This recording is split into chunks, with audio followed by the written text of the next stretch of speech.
svæðinu frá Siglufirði til Bakkafjarðar eru 13 sveitarfélög með liðlega 29.000 íbúa sem eru 9% af íbúafjölda landsins. Á 50 dögum í vetur ætlum við að flakka svæðið og kynnast því sem það hefur upp á að bjóða.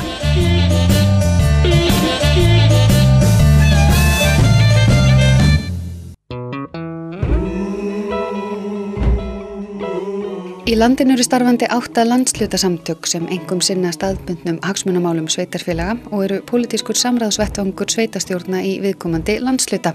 Að auki sinna nokkur samtakanna veigamiklum rekstri samstarfsverkefna. Í þættinum í dag höldum við áfram að tala opinbera þjónustu á Eyþingssvæðinu frá Siglufirði til Bakkafjarðar. Innan Eyþings eru 13 sveitarfélög með liðlega 29.000 íbúa. Geir Kristinn Aðalsteinsson er stjórnarformaður Eyþings. Og hlutverk Eyþings að vera einhvers konar svona pólitískur samráðsvettvangur þessara sveitarfélaga og við tökum að okkur verkefni sem að sveitarfélögin fel okkur að sjá eða ríkið. Þannig að þetta er svona í grunninn hlutverk Eyþings. Og í hverju felst þá starfsemin? Eru þið með nefndir og ráð eða eru þið að taka afstöðu eða hreinlega í framkvæmdum? Já, það eru starfandi kringum 10 nefndir og ráð undir hatti Eyþings, svona misvirk. Það eru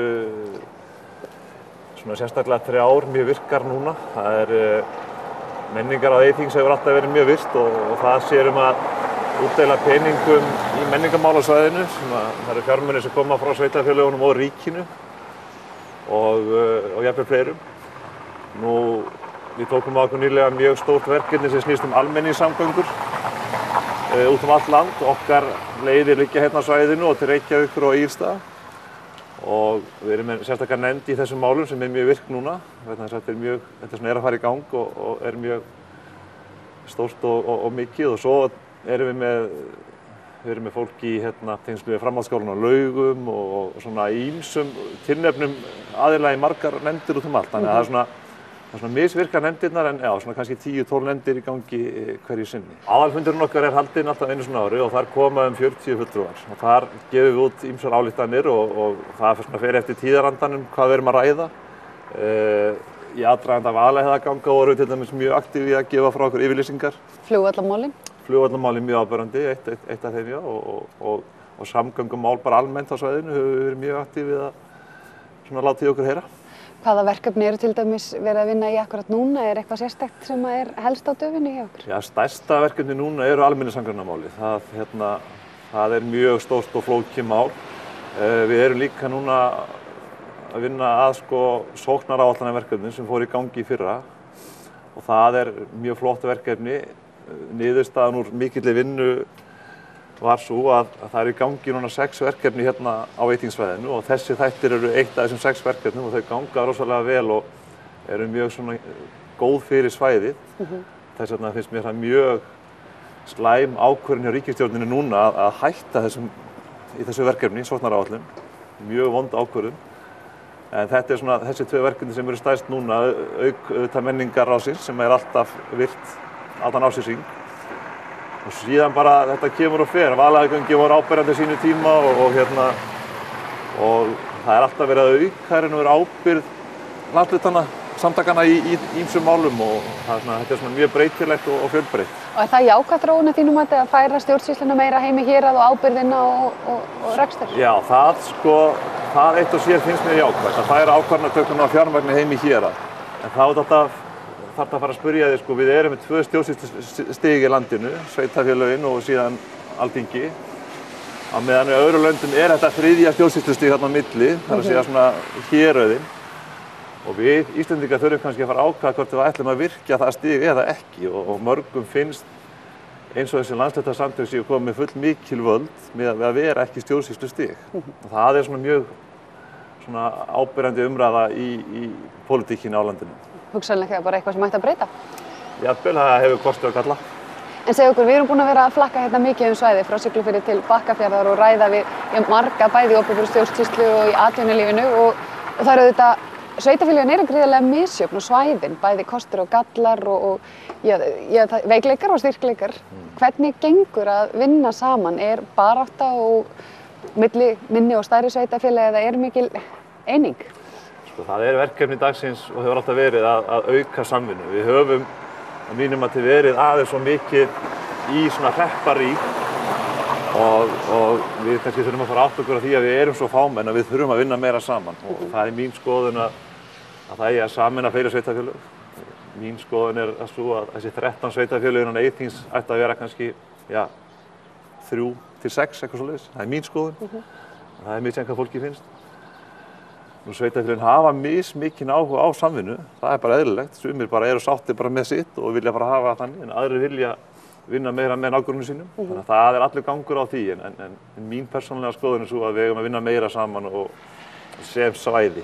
En Eyþingssvæði sem slíkt, ætti það ekki að vera stærra og ná til dæmis yfir í Skagafjörði? Já, það líka ein pæling sko, að margir eru á þeirri skoðun og það nú til dæmis eitt svæði sem við þyrftum að auka ennþá meira samvinnuna við. Það Skagafjörðurinn og svæðið þar í kring, en þetta eru svona bara miklar pælingar.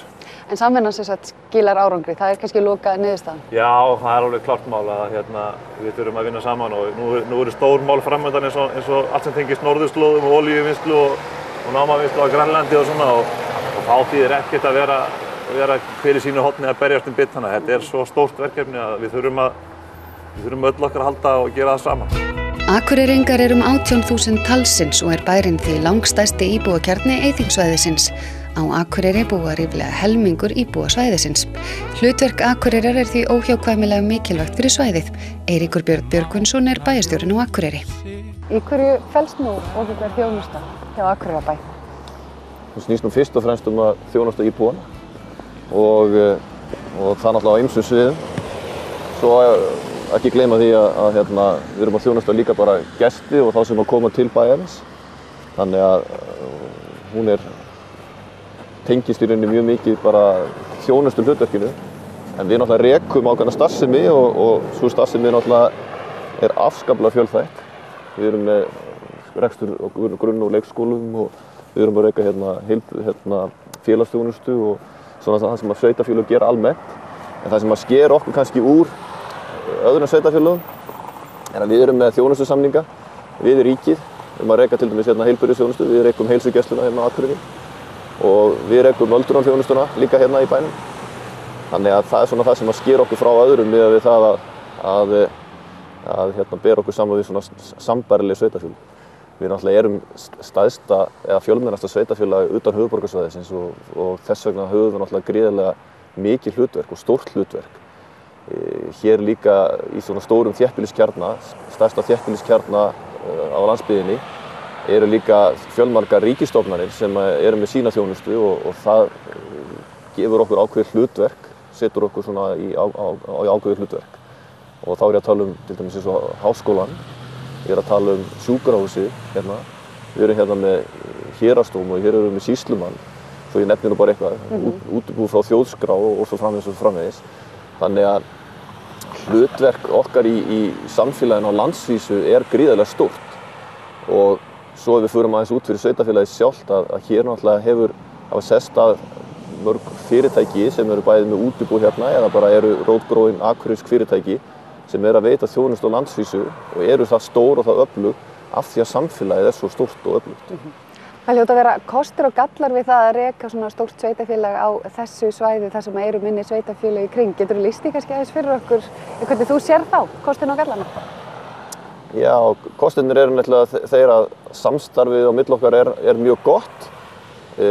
Þannig að við rauninni höfum þetta hlutverk að vera svona leiðandi sveitafélag því við erum þetta stór og þetta öflug. Það alltaf kostur fyrir okkur.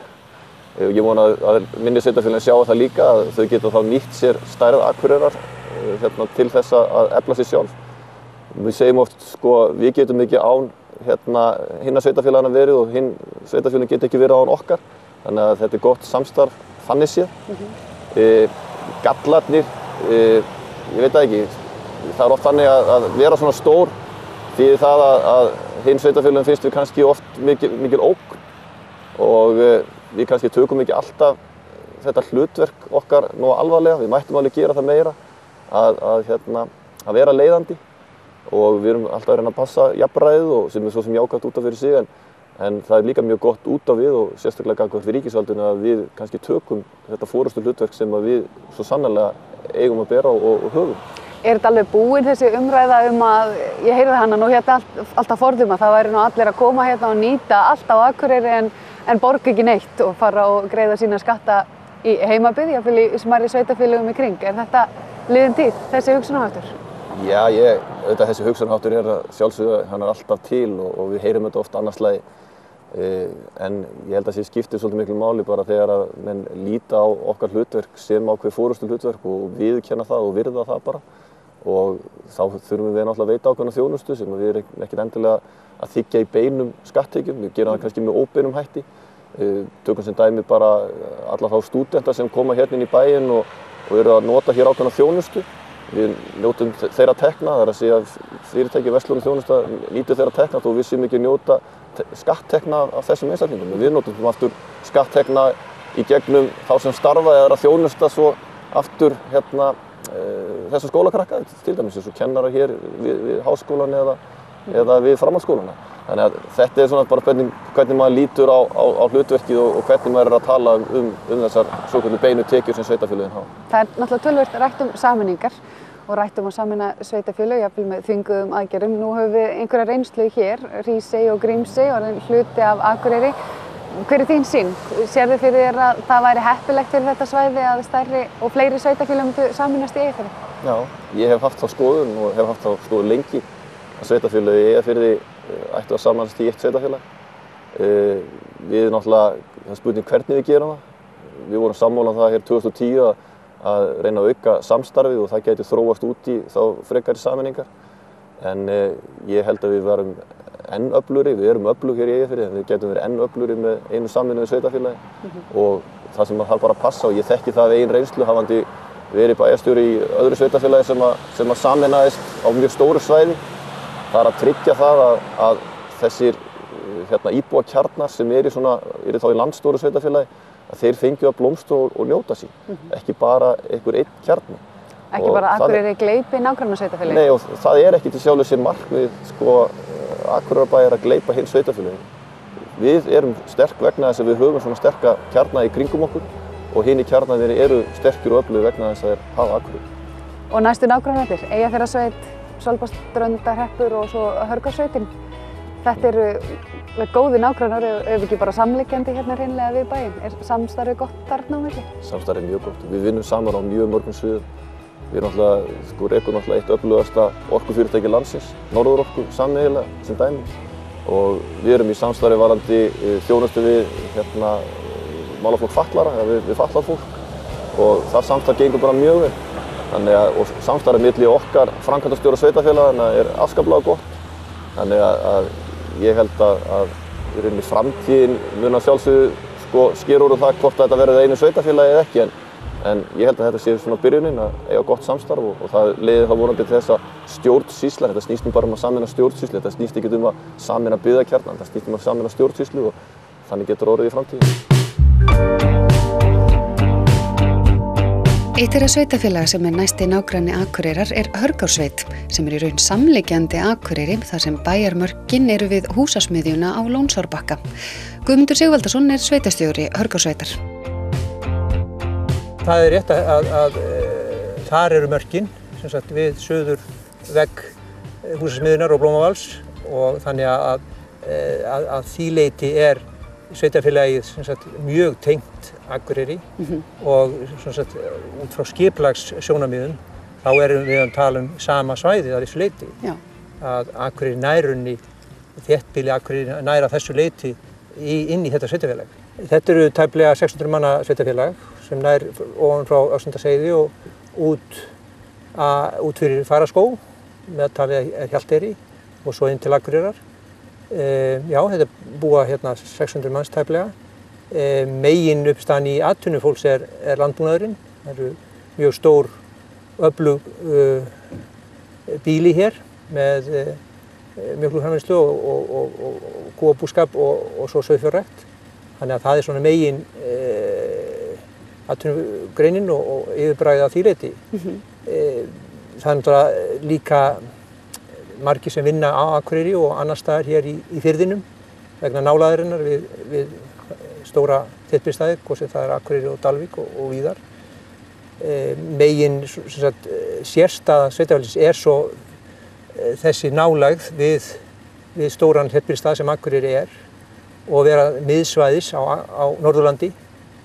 Það var eins og reiknað út að mannfjölda miðja Eyjafjarðar og það væntanlega Norðurlands alls hér einhvers staðar í kringum Moldvogahálsinn. Þannig að hér miðja í mörgum skilningi. Hér sveitarfélagið liggja vegirnir, hringvegurinn og vegurinn til Dalvíkur, Ólafsfjarðar og Siglufjarðar og svo framvegis. Og hér veitukerfin fyrir allir í gegn.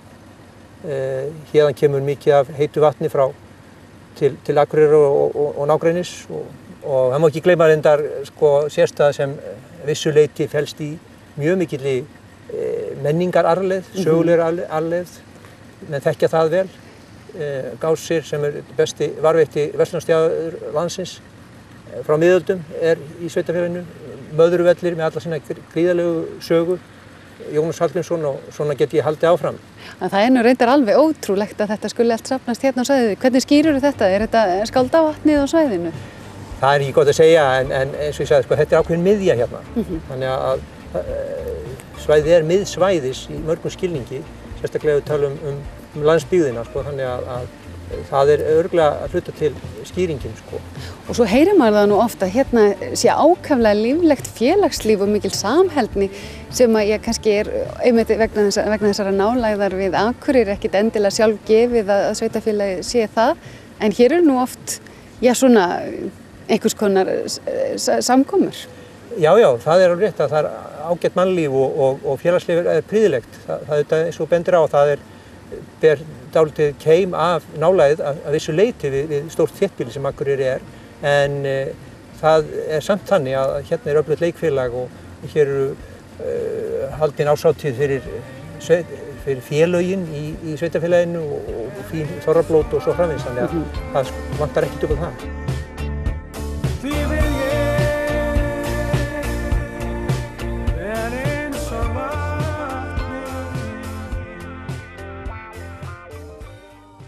En við heyrum hérna óminn í börnunum á leiðinni í rútuna, á leiðinni, hvert? Já, hérna eru 5 leiðir, skólaakstursleiðir út frá skólanum. Þannig að það mikið transport á skólanemendum. Þau að fara til Hjalteyrar, dálítið inn í Öxnadal og svo Hörgárdalinn og inn á Lónsbakka, þar sem þéttbýli okkar stóra. Og hvernig sérðu nú framtíðina fyrir þér í sveitarfélaginu? Já, hún björt í sjálfsér. Það við höfum ekki verið fólki verið ekki verið að fjölga, þannig að það svona bara jöfn staða í því, getum við sagt. Hver íbúafjöldinn, svo heldur þínu til að hafa? Já, fjöldinn núna 570 og þannig verið rétt fyrir neðan 600 undanfarin ár, en hér öflugur búskapur og velrekin þjónusta við fólk og þannig að það bara bjart framundan. En fjárhagsstaðan, hvernig hún? Já, hún allt í lagi en hún mætti verið betri og verður bara unnið með hana eins og hún á hverjum tíma. Sveitarfélagið ekki skuldsett, þannig að það gefur möguleika á framkvæmdum og því sem þarf að gera. Þið eru ekkert eitt af þessum sveitarfélögum sem leiðir hugann að sameiningu? Já, það heyrast raddir það eins og gengur. Það ekkert á dagskrá í augnablikinu, en maður veit ekki hvað verður. Getur vel komið til þess að menn sjái möguleika á því eða nauðsyn eða hvað við köllum það, en það á alveg eftir að koma úr. Annað sveitafélag sem næsti nágranni Akureyrar Svalbarðsstrandarhreppur sem beint á móti Akureyri eða hinum megin við pollinn. Sökum nálægðarinnar óhjákvæmilegt að íbúar hreppsins nýti sér þjónustu að miklu leyti á Akureyri. Svalbarðsstrandarhreppur 415 manna sveitafélag í Eyjafirði. Gengt í Vaðlaheiðinni, gengt Akureyri. Bæði náttúrulega stutt í alla þjónustu og frístundaiðkun og allt sem í boði á Akureyri, menningar, viðburði og þess þar, en að sama skapi náttúrulega erfið samkeppni. Hér til dæmis ekki mikil verslun á og það náttúrulega helgast að sömu leyti því að það stutt í ódýrar búðir á Akureyri og alla flóruna. Þannig að það hefur sína kosti og galla. Það hefur sína kosti og galla. Þetta náttúrulega landbúnaðarsveitarfélag og hér eru 7 stór kúabú og kjötvinnsla líka stór. Kjarnafæði hér með stærstan hlutan sína starfsemi. Allan framleiðslu hlutan núorðið sem náttúrulega svona tengt landbúnaðinum mjög mikið. Þannig að við byggjum á landbúnaði og landbúnaðarafurðum. You know, this is where you're passionate of seasons and their strength. And this is where you breathe and walk and know they will end. Og hvernig staða sveitafélagsins, fjárhagsstaða og rekstur, hvernig gengur? Fjárhagsstaðan mjög góð. Við stöndum mjög vel. Við eigum varasjóði sem við getum gripið til þegar harðnar í ári og reksturinn stendur undir sér frá ári til árs og það alltaf markmiðið á hverju ári að hann geri það og við stöndum þar að leiðandi vel undir þeirri þjónustu sem okkur ber að veita þegar á þarf að halda. Og hvernig skýrir þetta? Við erum nú rætt við marga sem eru að reka sveitafélög og svipaðri stærðargráðu sem að ég segja að þetta sé nú kannski ekki alveg einfaldur rekstur þegar það eru í svona fámennum sveitafélögum. Það kannski erfitt að tiltaka einhverja eina sérstaka ástæðu en sala eigna á góðum tíma, það við áttum fjármuni þegar að góðærið var hvar mest og vextir voru hvað hæstir á því að á fjármagnseign og þetta hefur svona hjálpast að við að byggja upp ákveðinn grunn. Það að við eigum þennan grunn, það þýðir þá líka að við þurfum ekki að taka lán fyrir því sem við gerum svona frá ári til árs og erum ekki að borga vexti af lánum sem náttúrulega léttir róðurinn talsvert. Ég heyrði að þið hefðu getað keypt bara gervigrasvöll fyrir, bara vexti. Já, svo sagt að það reyndar fyrir minn tíma, en það var einmitt á þessum tíma þegar vextir skiluðu hvað mestu, vaxtatekjurnar voru hvað hæstar. Við rekum sem sagt 3 skólastofnunum, við erum með grunnskóla, leikskóla og tónlistarskóla og þetta náttúrulega stærstu þættirnir í okkar rekstri. Sjálfsagt 80% af rekstrarútgjöldum eða einhver stað þar bil. Önnur þjónusta náttúrulega félagsþjónusta, þessi hefðbundna og heimaþjónusta fyrir aldraða og þess háttar sem svona meira veitt eftir þörfum á hverjum tíma. En einhver þjónusta sem þið eru að veita sem kannski ekki lögbundin en þið teljið ástæða til að sinna sérstaklega? Já, það náttúrulega helst að telja leikskólan sem ekki lögbundin þjónusta en þykir svona sjálfsögð í öllum sveitafélögum. En það er svona það stærsta. Já, og sá ég ekki sundlaugina líka? Jú, við erum með sundlaug sem við erum með opna á sumrin og hún svona svona aukabúgrein svolítil. En hún til staðar og vel sótt á sumrin og við höfum haft hana ókeypis þegar hún opin og það hefur mælst vel fyrir og krakkarnir sérstaklega sækja vel í þetta.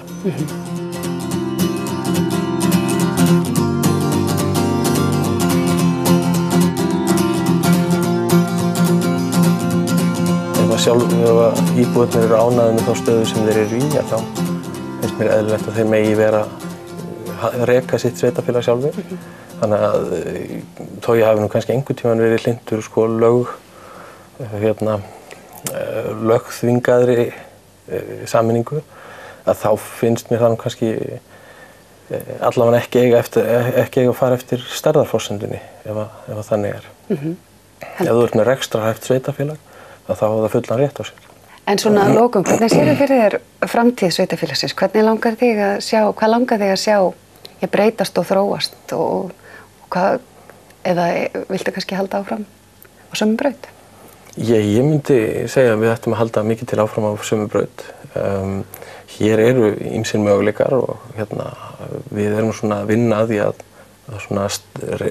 skipuleggja ný hverfi, þannig að við getum hugsanlega að skapa grundvöll fyrir fólksfjölgun frekar en hraða þenni aðeins, vegna sem hún hefur náttúrulega verið undanfarin ár.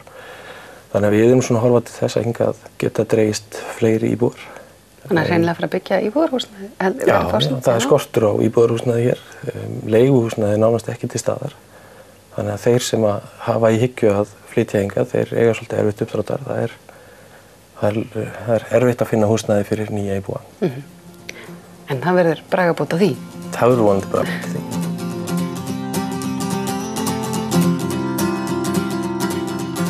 Í næsta þætti á flakki okkar frá Siglufirði til Bakkafjarðar ætlum við að beina sjónum okkar að menningu og listum á svæðinu.